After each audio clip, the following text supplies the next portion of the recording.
ایک بزرگ تھے، ہر وقت اللہ سے عافیت مانگتے تھے، ہر وقت اللہ سے عافیت مانگتے تھے، ہر وقت عافیت مانگتے تھے۔ لوگوں نے پوچھا، لوگ ان کو صالح جانتے تھے، نیک سمجھتے تھے کہ حضور آپ اور کوئی دعا مانگتے نہیں، عافیت ہی مانگتے ہیں۔ فرمانے لگے میں مانگا کرتا تھا شروع میں، بعد میں خیال آیا اور بھی دعائیں مانگا کرتا تھا، یہ احساس بعد میں نصیب ہوا۔ فرماتے میں مزدوری کرتا تھا، مال برداری کرتا تھا، ایک جگہ پہ ڈیوٹی کر رہا تھا تو تھک گیا، اور وہ جو کام لینے والے لوگ تھے ان کا رویہ بھی بڑا ترش تھا، تکلیف ہوئی۔ تو میں نے اپنے مالک کی بارگاہ میں عرض کی، مالک اگر 2 روٹی بغیر مجھے مشقت کے مل جائے دن میں تو تیری بارگاہ تو بڑی کریم ہے۔ کہتے ہو میں نے یہ دعا مانگ لی، ذرا میں تھوڑا آگے بڑھا تو 2 بندے آپس میں لڑ رہے تھے، میں ان کی صلح کرانے کے لیے، انہیں بچانے کے لیے آگے بڑھا، تو میں جس کو چھڑا رہا تھا دوسرے نے میرے اوپر ضرب لگا دی، میرا بھی سر پھٹ گیا۔ تھوڑی دیر کے بعد وہاں پولیس آ گئی، وہ تینوں کو لڑنے والا سمجھ کے اٹھا کے لے گئے، مجھے جیل ہو گئی۔ 2 روٹیاں بغیر مشقت کے روز ملنی شروع ہو گئی۔ دعا مانگی تھی نا کہ یا اللہ 2 روٹیاں مل جائے نا بغیر مشقت کے، کہتے وہ 2 روٹیاں روز ملتی، کوئی کام نہیں کرنا پڑتا تھا، پر جیل ہو گئی۔ فرماتے میں بڑا پریشان تھا، روز روٹیاں پابندی سے آتی اور بہترین آتی، کھانا ملتا۔ پھر کچھ عرصے کے بعد میں نے سوچا کہ یار یہ دعا تو قبول ہو گئی نا تیری، اب تو اگر اس پر کوئی الگ بات کرے گا تو وہ تو غلط کرے گا۔ کہتے پھر خود ہی میرے دل میں اللہ نے بات ڈالی اور میں نے عرض کی، مالک 2 روٹیاں نہیں، مجھے تو عافیت چاہیے، مجھے تو عافیت دے، میرے اوپر تو کرم فرما، تو نظر رحمت کر، جے ایک قطرہ بخشے مینوں، ایک قطرہ بخشے مینوں تے کام بن جاندا ہی میرا، مہربانی کر، عافیت عطا کر۔ فرماتے پھر خدا نے کرم کیا، کہاں سے اسباب بنے میرے جیل سے چھوٹنے کے، کون کون میرے ضمانتی بنے اللہ ہی جانتا ہے۔ فرماتے ہیں دروازے بھی کھل گئے، رزق بھی ملتا ہے، صحت بھی میسر ہے، سجدہ بھی کر لیتا ہوں، سویرے تلاوت بھی کرتا ہوں، شام کو مدینے والے کی بارگاہ میں رج کے درود و سلام بھی عرض کرتا ہوں، میں ممکن ہوتا ہے تو کسی غریب کی داد رسی بھی کرتا ہوں۔ اب سمجھ آئی ہے، ربنا آتنا فی الدنیا حسنۃ وفی الآخرۃ حسنۃ وقنا عذاب النار۔ اب سمجھ آئی ہے رب سے جب بھی مانگنا ہے عافیت ہی مانگنی ہے، اس سے کرم مانگ۔ ہم نے محدود دعائیں رکھی ہوئی ہیں، محدود، وہ جی فلانا کام میرا ہو جائے تو بھئی وہ ایک ہو گیا، اس کے بعد پھر نئی ٹینشن بن جائے گی، نہیں میں جی بچوں کی شادی کر لوں جی پھر میں فارغ ہوں۔ آپ شادی کر کے دیکھیں، لاگ پتہ جائے گا کیسے فارغ ہوتے ہیں۔ آپ یہاں رکتے کیوں ہیں؟ آپ خدا سے عافیت کیوں نہیں طلب کرتے؟ اس کی بارگاہ سے وہ کیوں نہیں مانگتے کہ جو ایک قطرہ ملے تو دنیا اور آخرت کے سارے کام ہو جائے؟ اس سے اس کی رحمت کا سوال کرے، اس سے اس کے کرم کا سوال کرے۔ اللہ کی بارگاہ میں بھی حاضر ہونا اور جچی تلی اور جناب ناپ تول کر اور محدود چیزوں کا سوال کرنا، مالک سے مانگے، اور وہ جب دیتا ہے تو دیتا بھی بے حساب ہی ہے، وہ جب عطا کرتا ہے تو کرم کے دروازے کھول کے عطا کرتا ہے۔ کہ نبی پاک علیہ السلام نے فرمایا آذان اور اقامت کے درمیان جو وقت ہوتا ہے اس میں دعائیں رد نہیں ہوتی، دعا مانگا کرو گے تمہاری اللہ اپنے فضل سے قبول کر لے گا۔ عرض کی یا رسول اللہ کیا مانگے؟ تو فرمایا عافیت مانگو رب سے۔ حضرت انس بن مالک حدیث کے راوی ہے رضی اللہ تعالیٰ عنہ، یہاں بھی فرمایا یہ عین قبولیت کا ٹائم ہے، اب اللہ سے عافیت مانگ لو، اس کی پناہ۔ ہم دعاؤں میں بھی محدود ہو جاتے ہیں، رب دا طالب کوئی نہ ملیا، جو ملیا طالب زردہ ہو، دعاؤں میں بھی حد بندی۔ بعض اوقات بچے بھی تربیت کرتے ہیں نا، ایک مولانا ہے، ان کا خیال ہے کہ انہوں نے مجھ سے کچھ پڑھا ہے تو کبھی کبھی استاد جی کہہ دیتے ہیں، بہت پرانی بات ہے، انہوں نے مجھے فون کیا کہ اگر آپ کبھی تشریف لائیں، تو میں نے کہا پتر دعا مانگ اللہ کو چھوٹی جی گڈی دے وے۔ تو اس بچے نے میری بڑی تربیت کی، کہنے لگا استاد جی اللہ کو لو منگنی ہے تو بڑی ساری منگو، آپ نے محدود کیوں کیا کہ بھئی یہ چھوٹی سی اللہ گاڑی کیوں اللہ چھوٹی دے، رب دے تو بڑی دے، اور رحمت سے دے، اللہ سے مانگنی ہے نا جی۔ ہم تربیت نہیں لیتے۔ میں نے اس کا شکریہ ادا کیا، میں نے کہا بیٹے تو نے بڑی سونی بات کی، اللہ تجھے اس کا اجر عطا کرے، اللہ تجھے برکات عطا کرے۔ اگر آپ نے سیکھنا ہے تو پھر آپ سیکھ لیں گے، اور اگر نہیں سیکھنا تو پھر یہی کہنا ہے ساری عمر لانگی بندہ کو نہیں ملیا، چونکہ مزاج نہیں ہے نا سیکھنے کا، اس لیے پھر ملا ہی کوئی نہیں، پھر ساری زندگی کو میسر ہی نہیں آیا، کسی نے نصیحت ہی نہیں کی، کوئی آنکھوں کو بھایا ہی نہیں، خود ہی بڑے سیانے تھے، خود ہی بہت بڑے تھے، اپنا قد ہی بڑا اونچا تھا، سب ٹھگنے چھوٹے اور کمزور اور بوڑے نظر آئے۔ ورنہ تو ایک الجھن سے انسان نکلتا ہے دوسری میں الجھ جاتا ہے، ایک گتھی کو سلجھاتا ہے۔ پھر اقبال رو پڑے تھے، کہنے لگے میں عقل کی گتھیاں سلجھا چکا ہوں، یا رب مجھے صاحب جنوں کر دے۔ اللہ یہ بڑا میں نے ہیر پھیر دیکھ لیا، مجھے دیوانہ بنا، اب مجھے جنون ہو، اب میں کسی کے لیے رویا کروں، اب میں کسی کی یاد میں تڑپا کروں، اب میں رات کسی کے لیے میری آنکھیں بیدار رہیں۔ یہ بڑی ہو گئی دنیا داری، عقل کی گتھ حالانکہ نہیں سلجھتی، پر اقبال کہتے ہیں عقل کی گتھیاں سلجھا چکا ہوں، یا رب مجھے صاحب جنوں کر دے۔ اور پھر کہنے لگے بجھی عشق کی آگ اندھیر ہے، اب یہ مسلمان نہیں، یہ خاک کا ڈھیر ہے، تو مٹی بن کے رہ گیا۔ کیا کہاں اپنی ساری توجہات کا قبلہ کس چیز کو؟ میرے عزیزو اللہ سے عافیت۔ نبی پاک علیہ الصلوۃ والسلام نے ایک شخص سے پوچھا کیا دعا مانگ رہے ہو؟ تو اس نے کہا یا رسول اللہ میں اللہ کی بارگاہ میں صبر کا سوال کر رہا ہوں۔ تو حضور فرمانے لگے صبر تو مصیبت پر ہوتا ہے۔ یا رسول اللہ پھر کیا مانگوں؟ آپ ان جملوں اور لفظوں کی گہرائی کو سمجھیں، صبر کے لیے تو پہلے مصیبت آئے گی پھر صبر آئے گا۔ تو یا رسول اللہ کیا مانگوں؟ فرمایا تو رب سے عافیت مانگ۔ مانا کیا ہے؟ مصیبت آئے کیوں؟ اللہ تجھے اپنی حفاظت کے حصار میں لے لے، وہ وقت ہی کیوں آئے کہ جب تیری طبیعت الجھ جائے، جب تو پریشان ہو جائے، جب تو تو اللہ سے عافیت مانگنا۔ جب تو عافیت مانگے گا تو اگر کبھی مشکل آئے گی بھی نا، تو خدا پھر اپنے فضل سے مشکل سے نکلنے میں رستہ بھی بڑی جلدی عطا فرمائے گا اور تیرے اوپر فضل فرمائے گا۔ اگر عافیت، یہ جو ہم نبی پاک کی امت ہے نا، تو یہ ہمارے گرد اللہ کے فضل اور اس کی رحمت کا حصار ہے، یہ حصار ہے ہمارے گرد۔ وہ درویش نے کہا تھا نا کہ کروں شکر کتنا اور کروں فخر کتنا کہ تیرے کرم نے مجھے فائز المرام کیا، دیکھو بنا کے سید عالم کا امتی مجھ کو گناہ سے پہلے ہی بخشش کا انتظام کیا۔ ابھی میں نے غلطی کی نہیں، لیکن مجھے حضور کا غلام بنا دیا، بخشش کا بندوبست پہلے ہو گیا۔ اپنے مالک سے بیمار بھی اس سے عافیت مانگے، مقروض بھی اس سے عافیت مانگے، بے اولاد بھی اس سے عافیت ہی مانگے، صاحب اولاد بھی اس سے عافیت ہی مانگے، جو دولت کے حصول کے رزق حلال کے خواہش مند ہے وہ بھی اس سے عافیت مانگے، اور جن کی جھولی اس نے بھر دی ہے وہ بھی اپنے رب سے عافیت ہی مانگے۔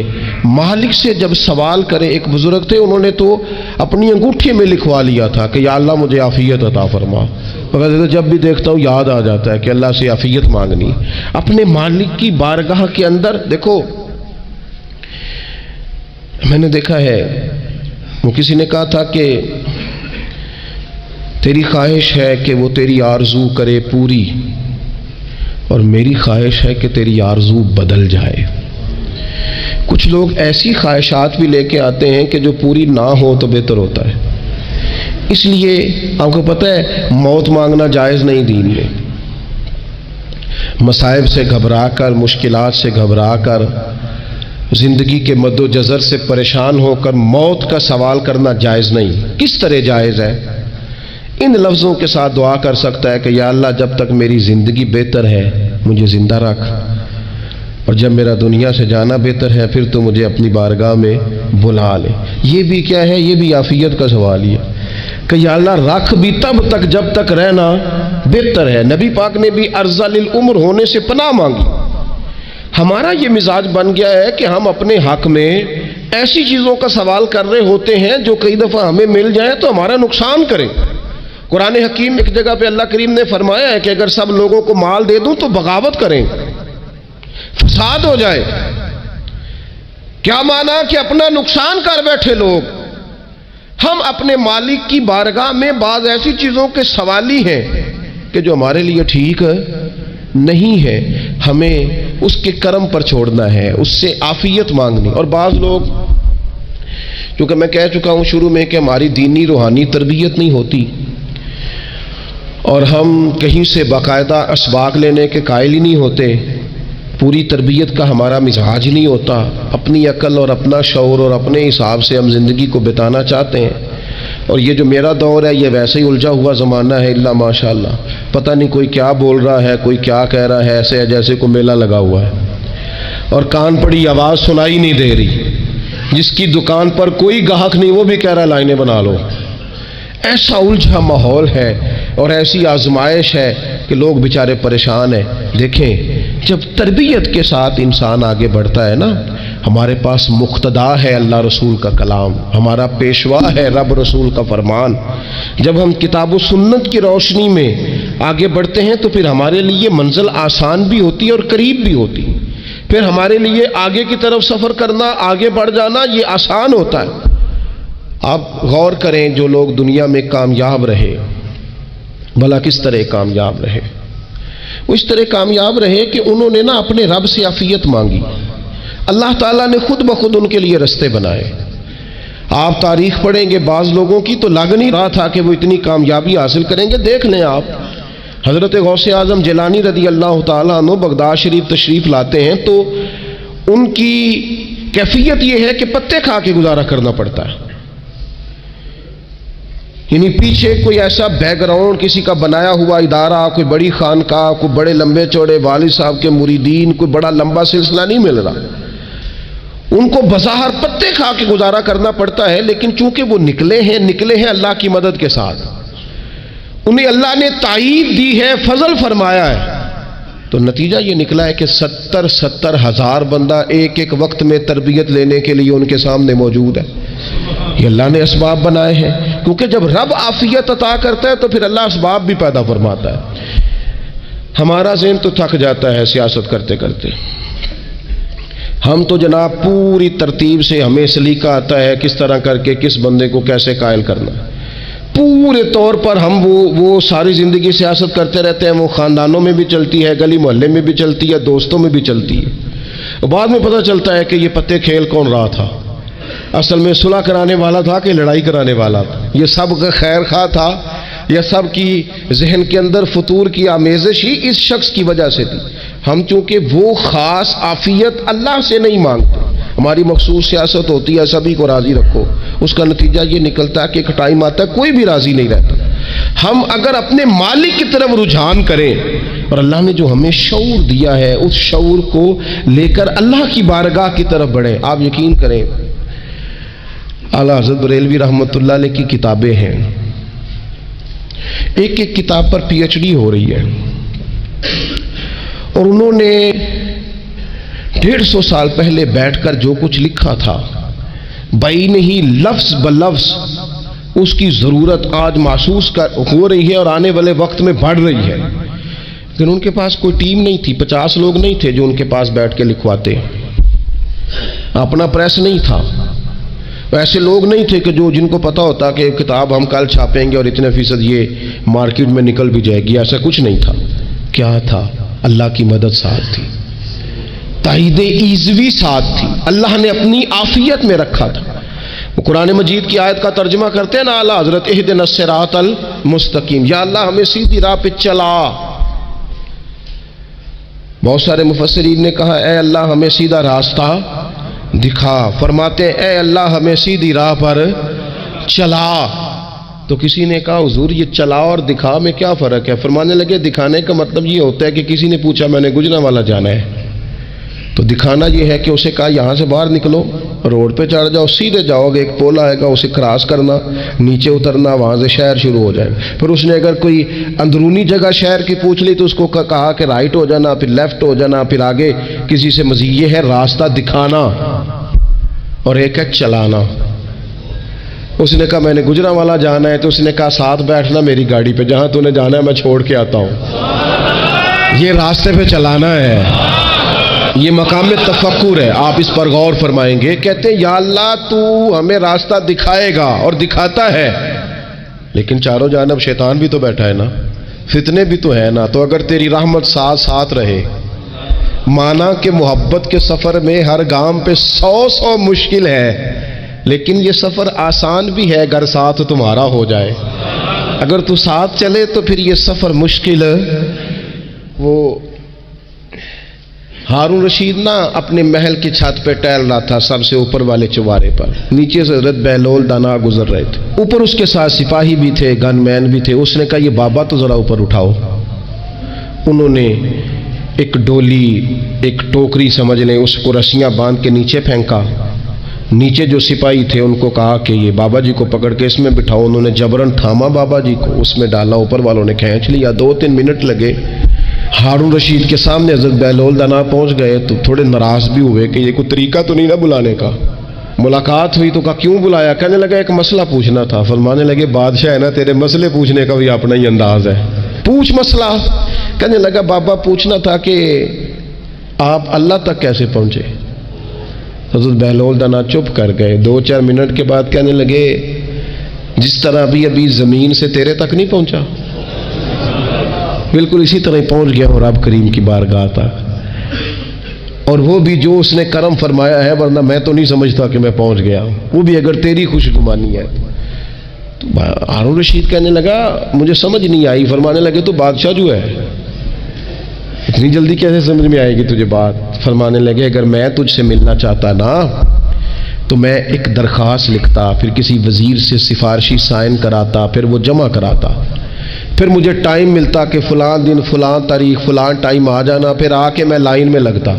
پھر بھی تو بادشاہ ہے، تیرا موڈ بنتا ملنے کا کہ نہ بنتا؟ جب میں چاہتا تو پتہ نہیں کتنا ٹائم لگ جاتا، جب تو نے چاہا ہے نا تو 1 منٹ بھی نہیں لگا۔ فرمانے لگے میں نے دعویٰ ہی نہیں کیا کہ میں جدوجہد کر کے پہنچوں گا، میں نے تو رب کی بارگاہ میں عاجزی کی ہے، پھر رب نے ہی کرم فرمایا ہے، اسی نے مہربانی کی ہے۔ مانا کہ محبت کے سفر میں ہر گام پہ 100 مشکل ہے، لیکن یہ سفر آسان بھی ہے اگر ساتھ تمہارا ہو جائے۔ اس کے کرم کا ساتھ رہا ہے، اس سے عافیت مانگی ہے، اپنے آپ کو اس کے سپرد کیا ہے تو اس نے کرم کر دیا۔ جب تک یہ مزاج نہیں ہم بناتے کہ مالک سے عافیت کا سوال کریں، اپنے آپ کو اپنے رب کے حوالے کر دیں، اس کی رحمتوں کے سپرد کر دیں، اتنی دیر تک زندگی میں ٹھہراؤ نہیں آتا، قرار نہیں آتا۔ مشکات میں موجود ہے، اللہ کے پیارے رسول صلی اللہ تعالی علیہ وسلم تیمارداری کے لیے گئے تو صحابہ کرام فرماتے ہیں وہ بندہ نا اتنا پتلا نحیف اور لاغر ہو گیا تھا جس طرح چڑیا کا بچہ ہوتا ہے، کمزوری ضعف طاری تھا۔ تو محبوب کریم نے اسے دیکھا تو بڑے کریمانہ انداز میں کریم فرمانے لگے تو کوئی دعا نہیں مانگتا، تو عافیت نہیں مانگتا اللہ سے؟ عرض کی یا رسول اللہ صلی اللہ تعالی علیہ وسلم، میں نے اپنے رب کی بارگاہ میں عرض کی ہے مالک قیامت کا عذاب بڑا سخت ہے، میں نہیں برداشت کر سکتا، تو نے اگر مجھے کوئی سزا دینی ہے تو یہیں دے لے، قیامت کو نہ دینا۔ کہتے محبوب فرمانے لگے سبحان اللہ، او خدا کے بندے تو رب کی سزا دنیا میں بھی نہیں سہ سکتا، اللہ سے یہ بھی سوال نہ کر، تو رب سے کہہ ربنا آتنا فی الدنیا حسنۃ وفی الآخرۃ حسنۃ وقنا عذاب النار۔ تو رب سے دنیا میں بھی حسنہ مانگ، بھلائی مانگ، تو آخرت کے لیے بھی بھلائی مانگ، تو اس سے عافیت کا سوال کر۔ تو نے یہ سوال کیوں کیا؟ عرض کی یا رسول اللہ کرم ہو گیا ہے، مجھے سمجھ آ گئی ہے، اب میں اسی طرح ہی کروں گا۔ عزیز دوستو ہم کہاں سہ سکتے ہیں؟ ہم دنیا میں رب کی سزا ہم نہیں سہ سکتے، ہم کمزور ہیں تو گرمی نہیں سہ سکتے، شدید سردی نہیں سہ سکتے، شدت کی بھوک لوگ نہیں سہ سکتے، کوئی آزمائش نہیں سہ سکتے۔ وہ جو لوگ بعض اوقات کہہ دیتے ہیں نا جی فلاں چیز ہمارے اعمال کا نتیجہ ہے، تو میں کیا کرتا ہوں، نہ کو یار ہم تو یہ بھی نہیں سہ سکتے، ہم کہاں برداشت کر سکتے ہیں، ہمیں تو وہ معاف ہی فرمائے، ہم حساب والے ہے ہی نہیں، ہم تو صرف معافی والے ہیں۔